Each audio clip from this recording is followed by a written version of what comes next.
Being an author is so much different than anything I could have ever imagined.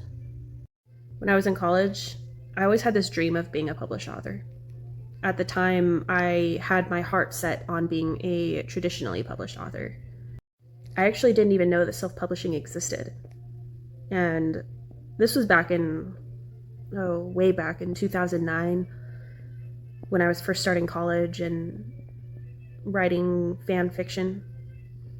I can't even tell you how many hours I spent researching how to query agents and how to send in snippets of my writing to different publishers.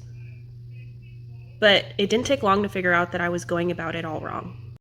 For about 2 years, I was actually sending queries all over the place. I must have sent out hundreds of queries to hundreds of different literary agents.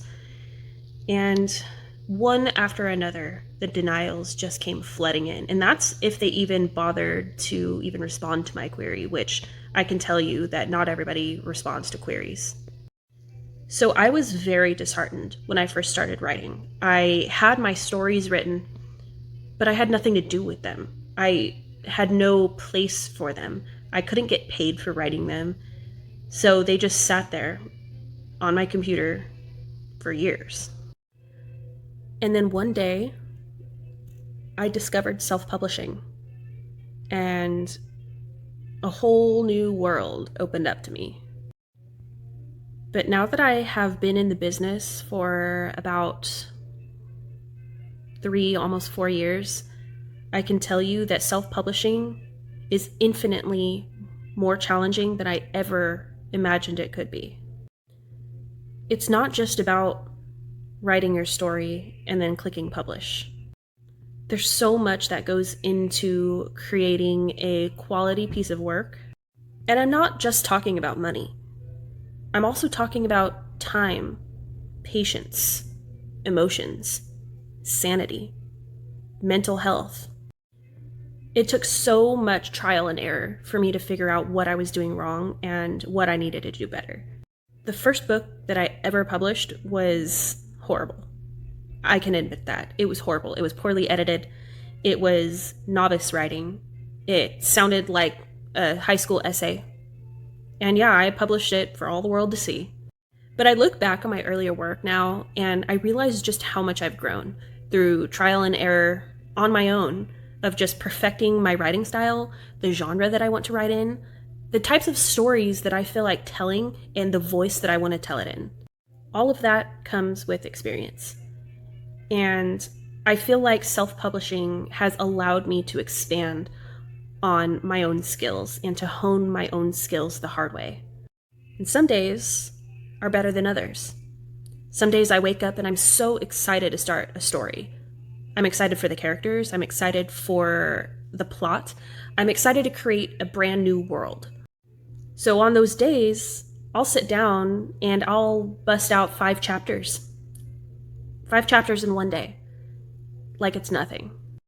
But there are other days where I don't feel like doing anything. I wake up and the thought of sitting down at my desk and writing is torture. And those days are the hardest for me as an indie author to wrap my head around. It's been hard for me to teach myself that I don't need to be writing every day. That every single day does not have to be as productive as the last one. Sometimes it's okay to take a break. Sometimes it's okay to rest for a day or have a self-care day. Sometimes it's okay just to sit around and watch movies all day. But it was definitely a long time before I allowed myself to realize that. I spent so much time beating myself up, feeling like I am not good enough. Imposter syndrome hit me so hard, especially when I would go onto Facebook and I would see all of my fellow authors doing all these amazing things. I would see other people publishing all these amazing books. And then there I was, sitting on my couch not doing anything. There I was, taking an afternoon nap. And it made me feel like I was doing something wrong. It made me feel like I wasn't a real author, that I was disappointing my readers, and that I was always 3 steps behind everybody else. Essentially, it made me feel like I was in competition with all of those other authors, when I really wasn't. And so I had to force myself to unlearn all of those ideas. Nowadays, I've become more comfortable with writing at my own pace and with setting a realistic schedule for how I think that I can accomplish something of quality without sacrificing my mental health.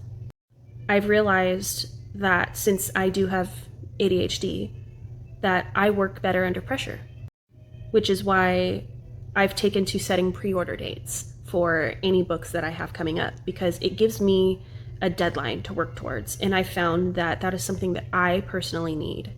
If I don't have a pre-order deadline, if I don't have a goal that I'm working towards, and if I don't have some stakes on the line, then I find that I procrastinate more. I push it back. I tell myself, you can do this later. You don't have to get this done right now. What's the rush? But when I set a goal for myself internally, I tell myself, okay, this is how much you have to do every day. This is how much you have to get done. These are the days that you can go ahead and take breaks and not have to worry. And this is the day where everything needs to be finished and you can take a breath. You can breathe. But that's just me. That's how I personally have set up my work schedule. But not everybody is going to be the same. Some people don't work well under pressure. Some people actually get worse under pressure and they break down and they're not able to get anything done because everything is so stressful.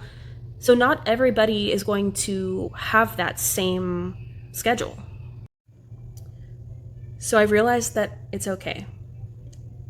And I feel liberated. I finally feel like I'm not competing with anybody except for myself. I've been on this writing journey for 3 years now, and I still feel like it's only just beginning. I have a book coming out on October 10th, and I still need to finish it. I am 11 chapters into it right now, and I still have about 6 more chapters to go before it's finished, but I feel like I can do it. I feel like with this pace that I've set for myself, it's finally not stressful for me to sit down and write. I do have to be careful and make sure that I pace myself because I am moving into a new apartment in a couple weeks, and I'm doing it all by myself. This is the first time that I'm ever going to live alone. I've always either lived with a boyfriend or my husband or my family, but this is the first time that it's just going to be me. And that's a scary thought, especially when I have so many things on the line, when I have so many deadlines to meet. But I feel like I can do it. I feel like I'm almost there.